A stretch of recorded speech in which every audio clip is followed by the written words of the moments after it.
आज हम BCom second year के एक पेपर जिसका नाम है इनकम टैक्स, उसको हम शुरू कर रहे हैं।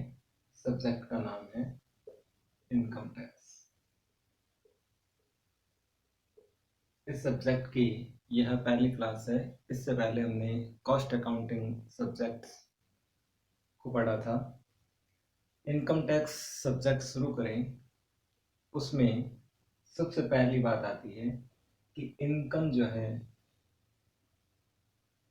उसका मतलब क्या है, आय किसे कहेंगे। और इनकम टैक्स का मतलब जैसा कि शब्द से स्पष्ट है, इनकम टैक्स आय कर, यानी आय पर लगने वाला कर। Tax on income, income tax. अब हम बात करते हैं कि कोई भी व्यक्ति अपने जीविकोपार्जन के लिए क्या क्या काम कर सकता है। बेसिकली हम तीन चीजें व्यवहार में कहते हैं। हो सकता है कि कोई जॉब करता है, या बिजनेस करता है, या कई बार हम कहते हैं कि वो तो घर पर बैठा हुआ यानी ब्याज पर काम चला रहा है, तो इंटरेस्ट। तीन चीजें तो हम अमूमन दैनिक व्यवहार में कहते हैं।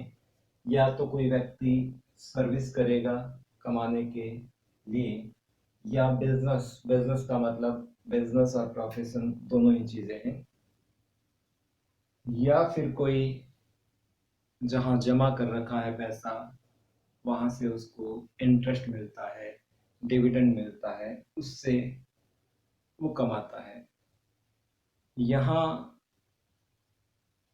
टैक्स के हिसाब से पूरे सब्जेक्ट में, पूरे सब्जेक्ट को 5 हेड्स में, 5 शीर्षक में डिस्ट्रीब्यूट किया गया है, जिनका नाम है हमारे क्रमशः सैलरी, एचपी, बीपी, सीजी और OS. Salary, house property, business and profession, capital gain और अदर सोर्सेस। या तो कोई व्यक्ति सर्विस करके, जॉब करके कमा रहा है, या कोई व्यक्ति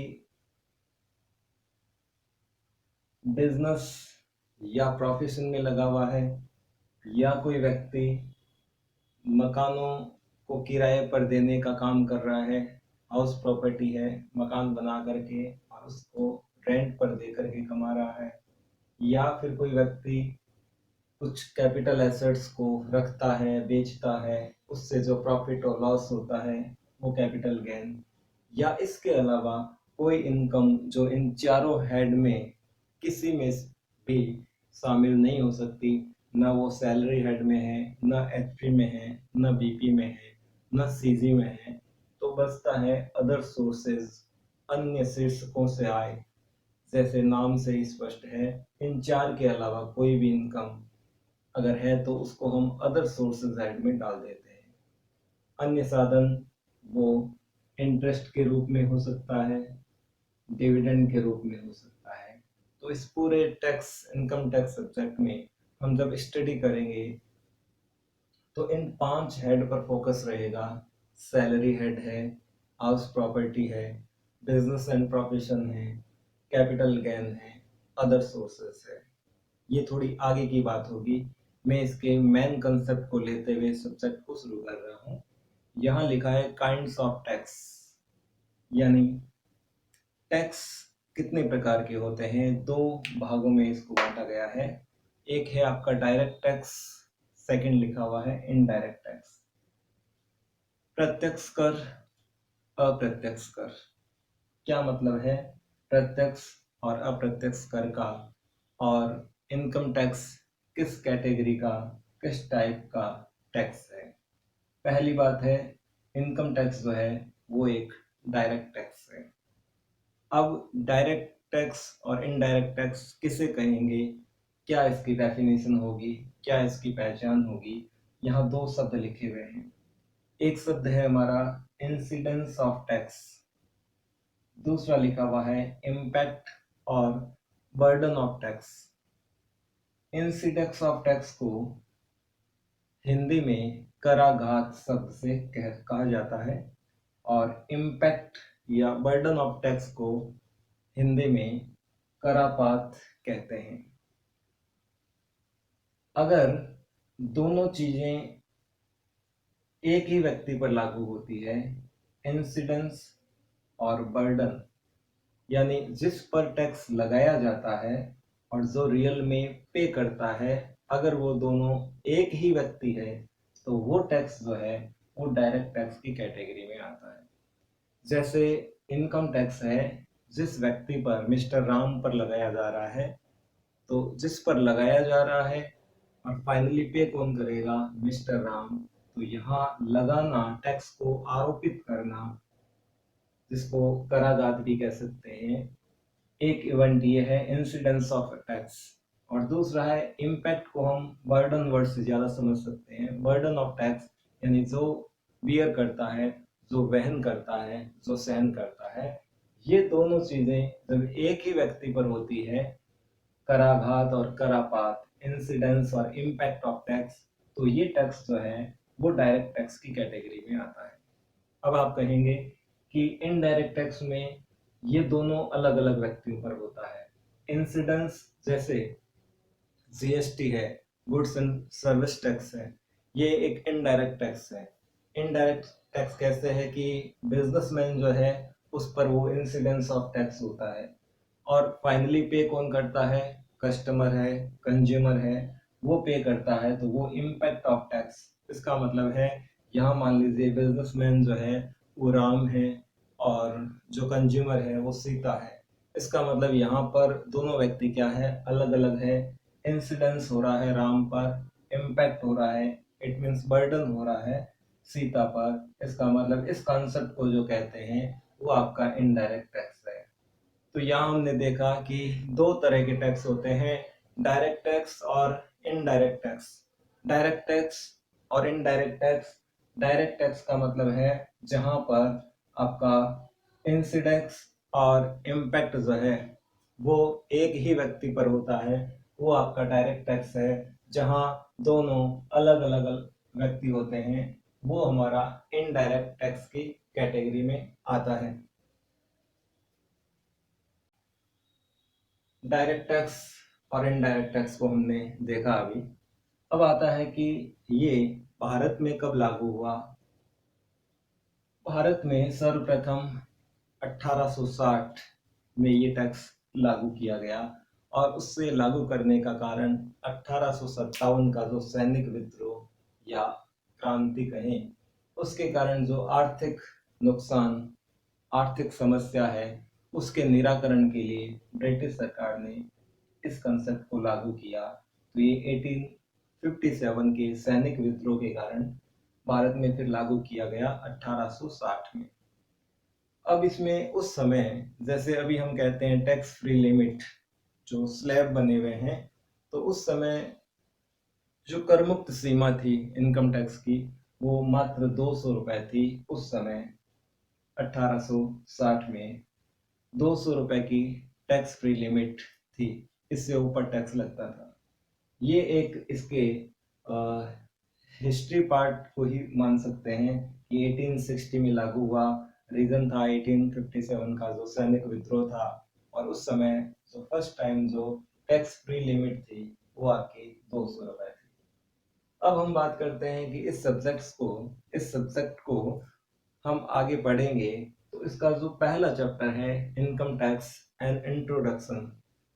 अब इंट्रोडक्शन के तौर पर यहाँ पर कुछ डेफिनेशंस, कुछ परिभाषाएं हैं जो हमें देखनी है।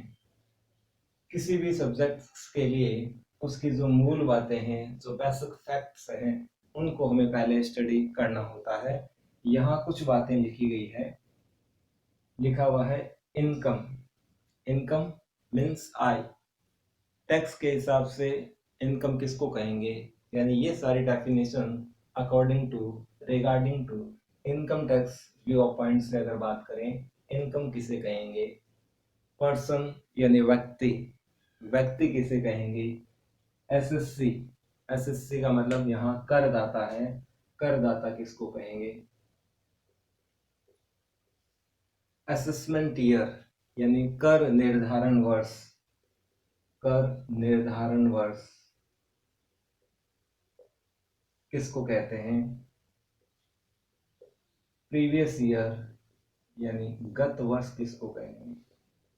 Income, person, SSC, assessment year, previous year यानी कर निर्धारण वर्ष, गत वर्ष, एग्रीकल्चर इनकम, कृषि आय, पार्टली एग्रीकल्चर इनकम, अंशतः कृषि आय जिसमें कुछ बिजनेस इनकम कंसिडर की जाती है और कुछ हद तक उसमें एग्रीकल्चर इनकम कंसिडर की जाती है। एसोसिएशन ऑफ पर्सन यानी व्यक्तियों का समुदाय, एसोसिएशन ऑफ पर्सन यानी एओपी। फिर लिखा है आपके लोकल अथॉरिटी, जो स्थानीय प्राधिकरण है, लोकल अथॉरिटी है। फिर लिखा है जीटीआई यानी ग्रॉस टोटल इनकम, सकल कुल आय किसको कहते हैं? फिर लिखा है टीआई यानी टोटल इनकम किसको कहते हैं?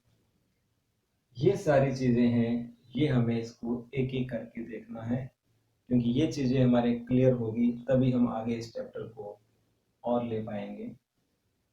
बात करता हूँ सबसे पहले में, यहाँ पर पर्सन का क्या मतलब है।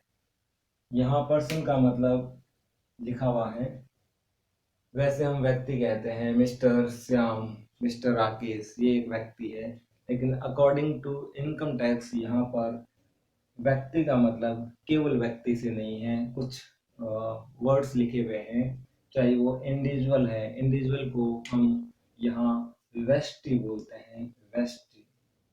जैसे समष्टि होता है इकोनॉमिक्स में, व्यष्टि और समष्टि, तो यहाँ व्यष्टि है। एचयूएफ का मतलब होता है हिंदू अनडिवाइडेड फैमिली, हिंदू अविभाजित परिवार, एक कंपनी, एक पार्टनरशिप फर्म, एक association of person AOP, local authority, ये सारी चीजें इसमें शामिल हो जाएगी आपकी व्यक्ति।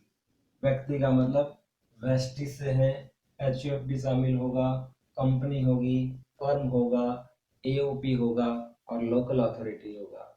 अब इंडिविजुअल व्यष्टि का मतलब भी क्या है, चाहे वो मेल, फीमेल, वयस्क, अवयस्क, पागल व्यक्ति, सारा कुछ इसमें शामिल होता है। ये हम एक एक करके पढ़ेंगे इसमें क्या क्या चीज आती है।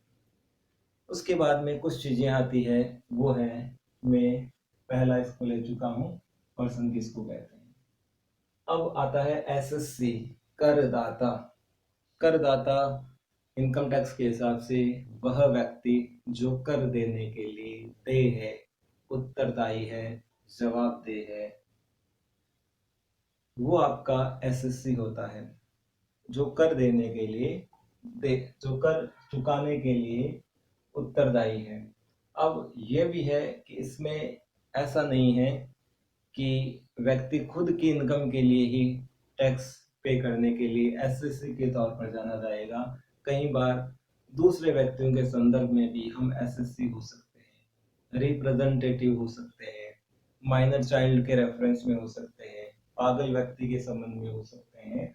तो एसएससी खुद की इनकम के लिए नहीं, दूसरों के लिए भी हम हो सकते हैं, लेकिन बेसिक जो डिफरेंस है, वो व्यक्ति जो कर चुकाने के लिए उत्तरदायी है, जवाबदेह है, वो व्यक्ति यहाँ आपका एसएससी यानी करदाता कहलाता है। फिर बात आती है असेसमेंट ईयर।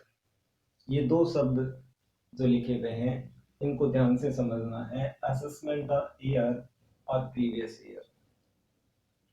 अभी फिलहाल इस साल के लिए बात करें कि हमारा जो असेसमेंट ईयर है वो आपका 2020-21 है। मतलब ये भी ध्यान रखना है कि हमारा ईयर जो है वो अप्रैल टू मार्च माना जाएगा हमेशा। 1 अप्रैल 1 से मार्च 31। हमारा जो ईयर है वो ईयर हमेशा टैक्स के हिसाब से अप्रैल टू मार्च माना जाएगा, 1 अप्रैल से 31 मार्च तक। अब हमारा जो असेसमेंट ईयर है वो मैंने अभी कहा, असेसमेंट ईयर कौन सा होगा, अप्रैल से मार्च 31 यानी 2020-21। इसका मतलब हुआ 1 अप्रैल 2020 से लेकर के 31 मार्च 2021 तक का जो ये टाइम पीरियड है, ये हमारा क्या है, असेसमेंट ईयर है। प्रीवियस ईयर का मतलब होता है गत वर्ष। टैक्स किस पर लगेगा, इस साल जो अभी रिटर्न भर चुके हैं, मई जून अप्रैल मई जून जुलाई, या जो भरने वाले हैं, वो किस वर्ष की इनकम पर टैक्स कैलकुलेट करेंगे। ये होगा आपके प्रीवियस ईयर। प्रीवियस ईयर का मतलब सीधे शब्दों में कहें कि असेसमेंट ईयर से ठीक पहले का जो ईयर है, यानी ये 2020-21 है, तो ये 2019 और 20, यानी 1 अप्रैल 2019 से लेकर 31 मार्च 2020 तक का जो टाइम पीरियड है, जो समय अवधि है, वो हमारी कहलाती है प्रीवियस ईयर। हमेशा गत वर्ष की आय पर चालू वर्ष में टैक्स लगता है। गत वर्ष का मतलब एक तरीके से हम कहें कि असेसमेंट ईयर से ठीक पहले का जो ईयर है वो आपका प्रीवियस ईयर होता है।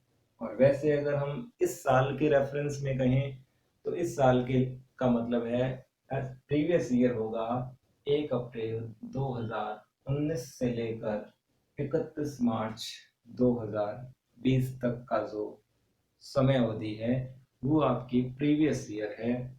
और असेसमेंट ईयर होगा 1 अप्रैल 2020 से लेकर के 31 मार्च 2021 तक। ये जो है वो आपका असेसमेंट ईयर होगा। हमेशा ध्यान रखना है असेसमेंट ईयर और प्रीवियस ईयर को। सामान्यतः जो प्रीवियस ईयर होता है वो 12 मंथ रहता है। कुछ केस में कम भी हो सकता है। मान लीजिए कोई बिजनेस ही शुरू किया है जुलाई में, अक्टूबर में, तो वो हो सकता है कि फर्स्ट टाइम जो है वो आपका जो प्रीवियस ईयर है वो 12 मंथ ना भी हो, कम भी हो सकता है। तो ये हमने लिया प्रीवियस ईयर और असेसमेंट ईयर। इसके बाद में हम लेते हैं एग्रीकल्चर इनकम। ये हुआ प्रीवियस ईयर, हमने ये हुआ असेसमेंट ईयर, ये हुआ एसएससी पर्सन हो गया, एग्रीकल्चर इनकम, और फिर लिखा है पार्टली एग्रीकल्चर इनकम। कृषि आय किसको कहेंगे, सामान्य तौर पर जो कृषि कार्य में लगे हुए हैं, कृषि कार्यों से होने वाली जो इनकम है वो आपके कृषि आय एग्रीकल्चर इनकम कहलाती है। और कुछ चीजों में लिखा है कि अंशतः कृषि आय, वैसे कृषि आय है लेकिन उसको पूर्णतया 100% एग्रीकल्चर इनकम नहीं मान करके कुछ हद तक उसे ट्रेड और कुछ हद तक एग्रीकल्चर मानेंगे, कुछ व्यापारिक आय और कुछ कृषि आय मानेंगे। क्योंकि इंडिया में जो एग्रीकल्चर इनकम है, जो कृषि आय है, वो आपकी टैक्स फ्री है। अब यहाँ पर आता है कि यहाँ जो अंशतः कृषि आय है उसका एक क्लासिफिकेशन है कि अगर वो रबर उत्पादन के काम में लगा है, कॉफी उत्पादन, कॉफी उगाने के काम में लगा है, या चाय के उत्पादन में लगा है, तो यहाँ पर ये जो इनकम है ये 100% एग्रीकल्चर इनकम नहीं होकर के उसमें दो टुकड़ों में होगी। कुछ हद तक वो एग्रीकल्चर इनकम होगी और कुछ हद तक जो है वो आपकी ट्रेड इनकम होगी, यानी व्यापारिक जो आय है वो कहलाएगी। अब यहाँ पर हमें ये देखना है कि कितने परसेंट होगी। ये पहला जो परसेंट है वो है आपका एग्रीकल्चर यानी कृषि आय है, और दूसरा जो है वो व्यापारिक आय है। यहाँ पर दो चीजें लिखी है। रबर के केस में 65% जो है, 100% में से 65% एग्रीकल्चर इनकम है, और 35% जो है वो आपका व्यापारिक आय मानी जाएगी। कॉफ़ी में ये 75 और 25 है, कुछ केस में एक कंडीशन में ये 60 और 40 भी हो सकती है, और चाय के उत्पादन में ये 60% और 40% है। इसको हमें ध्यान में रखना है। यानी कुछ हद तक कुछ पार्ट जो है उसमें एग्रीकल्चर इनकम का और कुछ कृषि आय का है। एग्रीकल्चर यानी कृषि आय का है, और कुछ जो है वो आपका ट्रेड इनकम यानी जो व्यापारिक है वो आय मानी जाती है। अब हम बात करते हैं कि यहाँ एक शब्द लिखा हुआ है ग्रॉस टोटल इनकम यानी जीटीआई, जिसको हम कहते हैं, जीटीआई का मतलब है सकल कुल आय। हिंदी में कहेंगे सकल कुल आय, और टीआई का मतलब है कुल आय टोटल इनकम।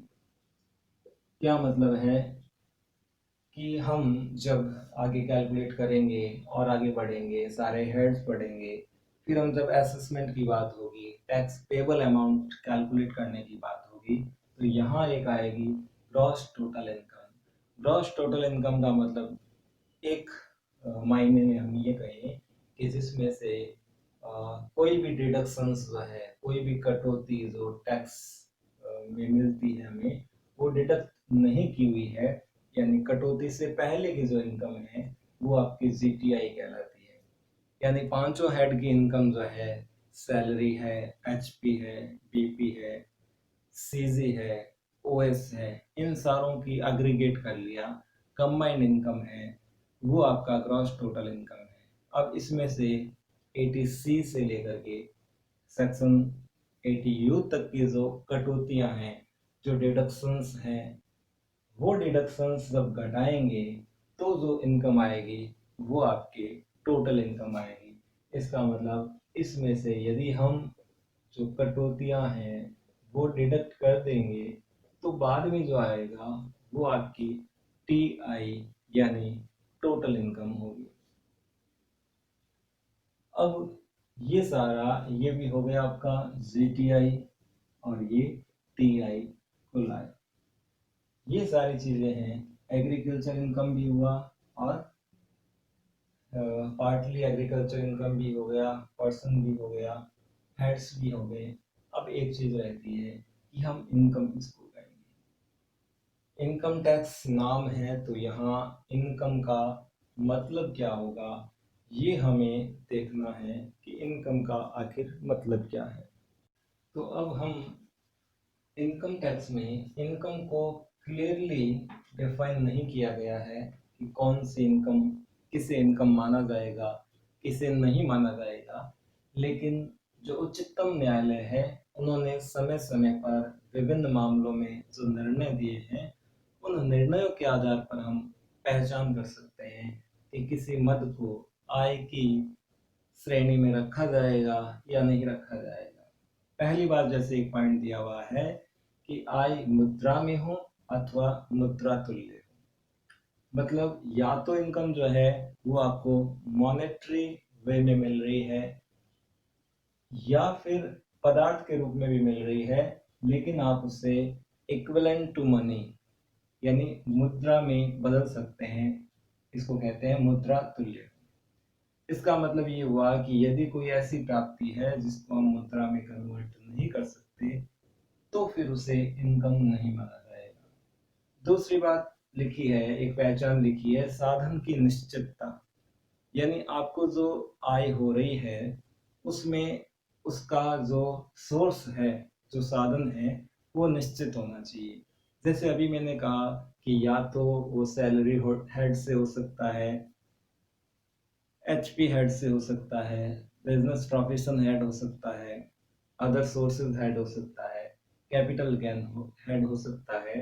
इट मीन्स ये हुआ कि कोई ना कोई साधन होगा, साधन की अनिश्चितता नहीं होगी। साधन है तो निश्चितता होगी। अगर कोई चार हेड में नहीं है तो वो ओएस में होगा, ये निश्चितता होनी चाहिए। फिर इन्होंने कहा है कि कानूनी और गैर कानूनी आय जो है, कानूनी और गैर कानूनी आय में कोई फर्क नहीं है, कोई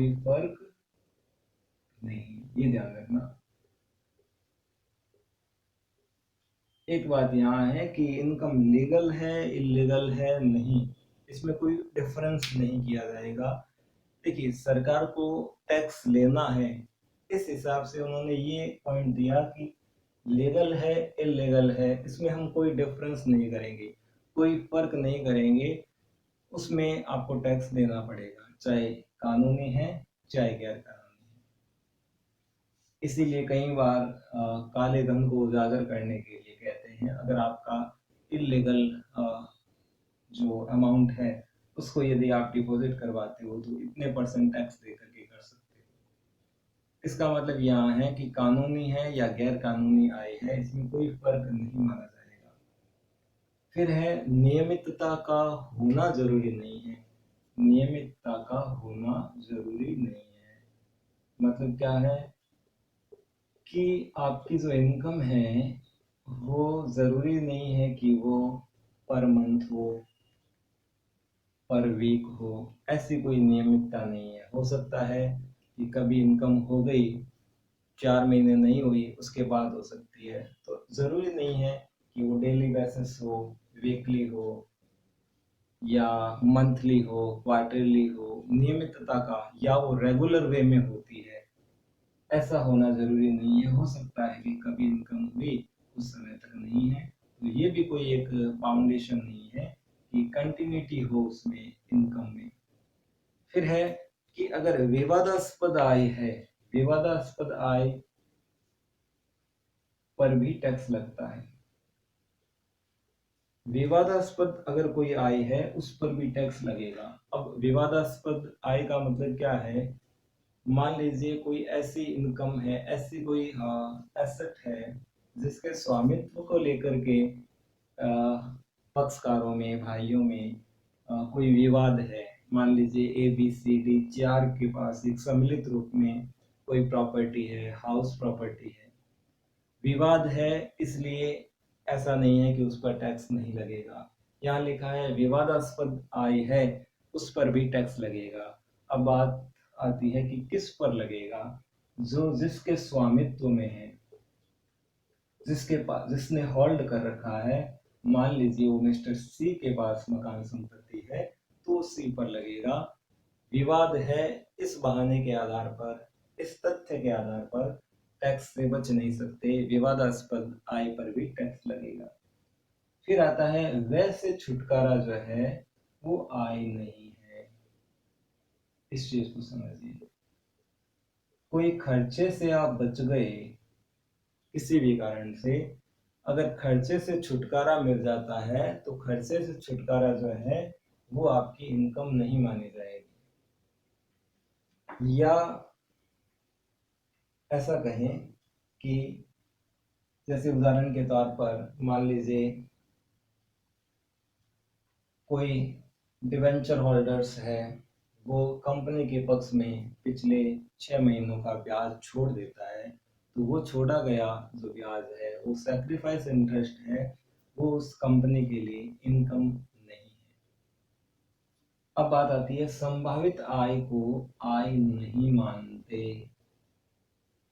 एक्सपेक्टेड इनकम जो है उसको हम, जो इनकम है एक्सपेक्टेड, उसको हम आय नहीं मानते।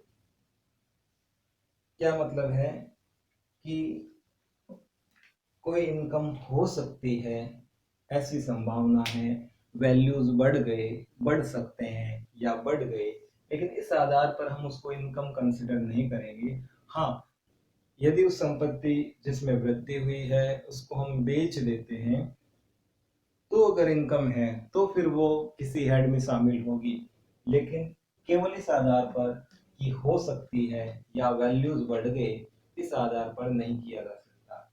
वैसे भी अकाउंटिंग में एक फैक्ट माना जाता है कि हम हमेशा अ, जो फ्यूचर लॉसेस है उसके लिए तो हम प्रोविजन करते हैं, ध्यान में रखते हैं, लेकिन जो फ्यूचर इनकम है, एक्सपेक्टेड इनकम है, इसको हम हमेशा इग्नोर करके चलते हैं। अब आता है कि आप को किसी ऐसे कारण से, मान लीजिए कहीं बार हम गौशाला के लिए है या अन्य कोई दान उद्देश्य से कोई प्राप्ति होती है। अलग अलग जगह बने होते हैं प्रतिष्ठान, वहाँ पर गो सेवा के लिए या किसी दूसरे कार्य के लिए एक बॉक्स बना रहता है या कोई सिस्टम डेवलप होता है। वहाँ पर मान लीजिए महीने में 5,000 रुपये कलेक्शन होता है, तो इस उद्देश्य से जो प्राप्ति होती है उसको हम